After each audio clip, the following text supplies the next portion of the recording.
Hi, Pastor Nathan Decker sharing with you about belonging in this hashtag Better Together devotion for today. You know, one of the things that it takes to belong is to be welcomed and kind of named. I talked about that at the beginning of the week.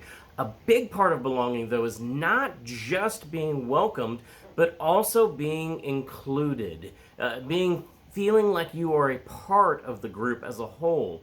Now, in the scriptures and in human history, we have gone through several ways of dividing one another. In fact, the entire understanding of life, as you read the Old Testament in particular, is a lot about dividing life from the chosen and the unchosen, the clean and the unclean, the kosher and unkosher, all that kind of stuff. And when we get to Jesus in the New Testament, when we get to the Gospels, one of the things that Jesus dramatically challenges and fulfills is that the chosen people were meant to be chosen to be a blessing, be blessed to be a blessing to the whole world. And Jesus started breaking down those barriers and breaking down those divisions so that those who were on the outside could now become part of the inside, so that those who were ostracized could now be a part of the center.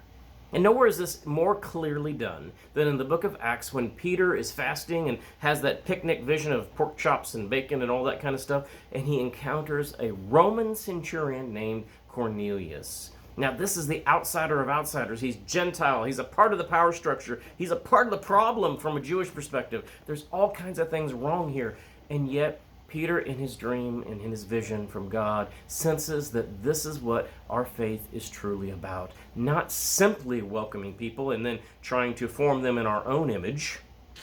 We're guilty of that a lot. Or not trying to fix them or somehow shame them and guilt them to where they feel just as horrible as we do. No, we're not called to do that. We are called to welcome and include. To welcome and include.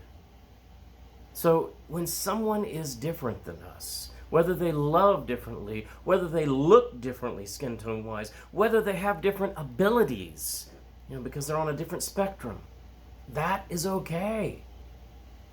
Christ simply says, welcome. Welcome them and include them, and I'll go further than that, affirm them.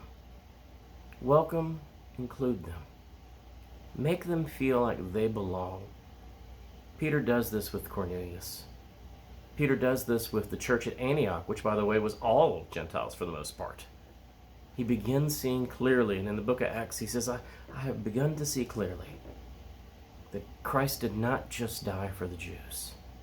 Christ did not just die for those chosen, so to speak, who we think are chosen. Christ came for all.